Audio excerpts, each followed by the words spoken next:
சத்தியமா இப்படி எல்லாம் நடக்கும் நான் எதிர்பார்க்கல.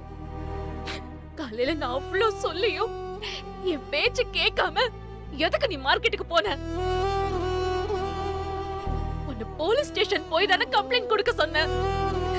என் பேச்சு கேட்காம நீ மார்க்கெட்டுக்கு போய் சண்டை போட்டதுனாலதான் எங்க அப்பாவுக்கு இப்படி ஒரு நிலைமை வந்துருச்சு.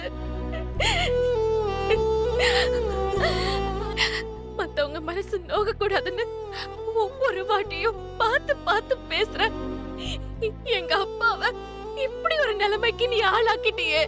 நான் ஒன்னும் சண்டை போட போல சக்தி, சமாதானம் பண்ணதான் போனேன். அவனுக்கு தான் என்ன முதல்ல அடிச்சானுங்க, நான் அடிக்கல. எதுவும் பேசாத.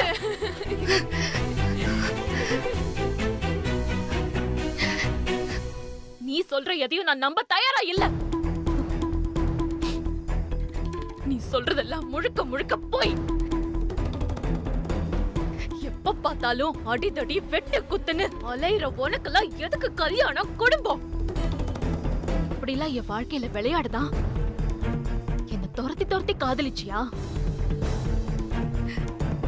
என் அப்பாவை சாகடிக்கிறதுக்காக தான் என்ன கல்யாணம் பண்ணியா? சொல்லு. ஏய், என் அப்பாக்கு மட்டும் ஏதாவது ஒண்ணு ஆச்சு, நான் உன்னை ஜென்மத்துக்கும் மன்னிக்க மாட்டேன்.